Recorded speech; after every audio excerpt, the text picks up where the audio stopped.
Super സ്റ്റാറുകളെന്ന് പറയുന്ന ഇവര് ഇത്രയും നാണം കെട്ടവന്മാർ ലോകത്തില്ല. സത്യം പറയാല്ല.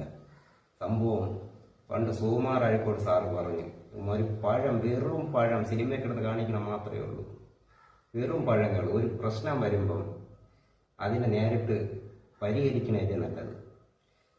ഇത് ഓടി ഒളിച്ച് ഇവർ കുറച്ച് ദിവസം കഴിഞ്ഞ് വന്ന് പറയുന്ന ഭാര്യയുടെ ഓപ്പറേഷനാണ്. ഇത്രയും നാണം കെട്ട സൂപ്പർ സ്റ്റാറുകൾ ലോകത്തില്ല.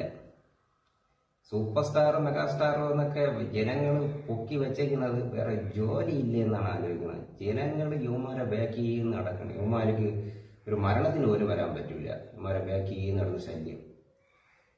കുറച്ച് നാളുകൾക്ക് മുമ്പ് ഞാനൊരു മരണത്തിന് പോയിട്ടുണ്ടായിരുന്നു. നമ്മളെ പൽക്കോവി ചേട്ടൻ മരിച്ച സമയത്ത്. അപ്പോഴീ സൂപ്പർ താരങ്ങൾ അവിടെ വന്നിട്ടുണ്ടായിരുന്നു, രണ്ടുപേരും. എൻ്റെ പൊന്നെ, ജനങ്ങൾ ഇവരെ കണ്ടത് ഇവരെ ബാക്ക് ചെയ്യുന്നു. ഇത്രയ്ക്ക് എന്താണെന്ന് അറിയത്തില്ല. ആ ബോഡി പോലും മറന്ന് ഇവരെ ബാക്ക് ചെയ്യുന്നു. ഇത്രയും മണ്ടൻ ജനങ്ങൾ. ഈ സിനിമയിൽ 1-2 ടാഗ് എടുക്കുമ്പം ആരെ കൊണ്ട് ഇതൊക്കെ പറ്റും. അത് പോട്ടെ, അതവരെ കാര്യം. പക്ഷെ ഈ പത്മശ്രീയും ഭരത്തും ഇതൊക്കെ യുവമാർ കൊടുക്കേണ്ട ഒരു കാര്യമില്ല. സത്യം പറഞ്ഞാൽ ഇവിടെ മണ്ണി പണിയെടുത്ത് ഓരോ കുടുംബം പോറ്റാൻ വേണ്ടി കഷ്ടപ്പെടുന്നതിൻ്റെ ഒരിത് പോലും ഇല്ല. നമ്മളെയൊക്കെ പൈസ കൊണ്ടാണ് യുവമാർ സ്പ്രേയും ഷർട്ടും എല്ലാം വാങ്ങിച്ചിട്ട് നടക്കുന്നത്. ജനങ്ങൾ മനസ്സിലാക്കേണ്ടത് ഒരു സാധാരണ ഒരു വ്യക്തിയെ പോലെയൊക്കെ അവരെ കണ്ട മതി. അല്ലാതെ യുവമാർ വരുമ്പോൾ അവിടെ ജനക്കൂട്ടവും.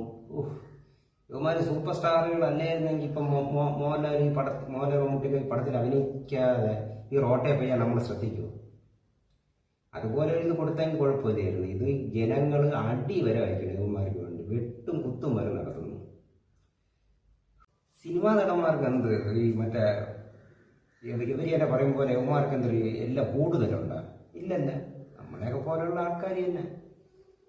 അത് മാത്രം മനസ്സിലാക്കുക. ഇതിന്റെ സംഭവം എന്ന് പറയുന്നത് ഒരു പെണ്ണിന്റെ അല്ലെങ്കിൽ വ്യക്തിയുടെ താല്പര്യം ഇല്ലാതെ അവർ ദേഹത്തോട് തൊടാൻ പാടില്ല. അങ്ങനെ പരസ്പരം ഇഷ്ടമുള്ളവർക്ക് അങ്ങനെ ആവാം. അതിപ്പോൾ നിയമം വരെ ഉണ്ട്. പണ്ടാരോടങ്ങാൻ ഇപ്പം ഒരു സിനിമ കാണാൻ ഉള്ള ഇതുപോലും ഇല്ല. സിനിമയിൽ അഭിനയിക്കുന്ന ഒരു ആഗ്രഹമുണ്ട്, അതും പോയി യുവമാർ കാരണം. പഴം വിഴുങ്ങിയത് കാരണം.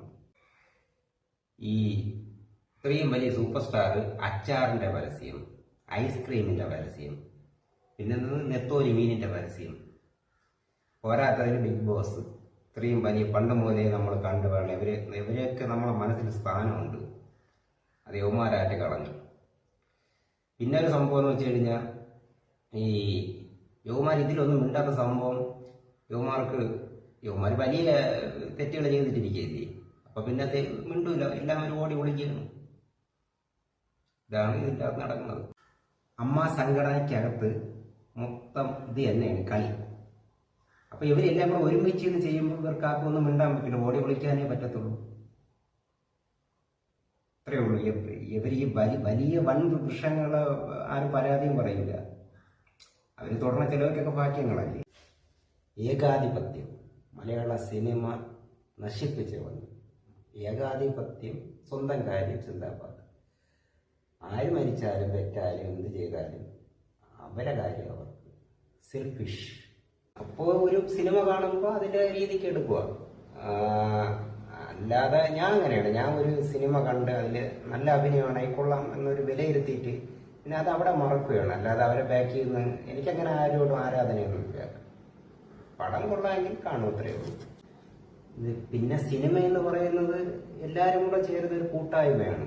അല്ലാതെ ഒരാളുടെ മുഖം മാത്രം സ്ക്രീനിൽ കാണിച്ചിട്ട് നമ്മൾ കാണും. പിന്നെ ഇതിനൊന്നും ഒരു ഇതില്ല.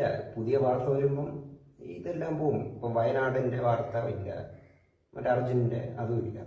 പുതിയ വാർത്ത വരുമ്പം അടുത്ത അതിന്റെ ബാക്കിൽ നിന്ന് പോകും. അത്രയേ ഉള്ളൂ. പിന്നെയും തേനഭിഷേകവും പാലഭിഷേകവും നടത്തി ജനങ്ങളെല്ലാം മറക്കും. അതാണ് മണ്ടൻ ജനങ്ങൾ. ജനങ്ങൾ എത്ര കിട്ടിയാലും പഠിക്കാത്ത മണ്ടൻ ജനങ്ങൾ. കുറച്ചു ദിവസം കഴിയുമ്പോൾ ഇതെല്ലാം മറക്കും. മണ്ട ജനങ്ങളെ നീയൊക്കെ പിന്നെയും പോയി പണ്ടാരങ്ങൾ അടങ്ങും.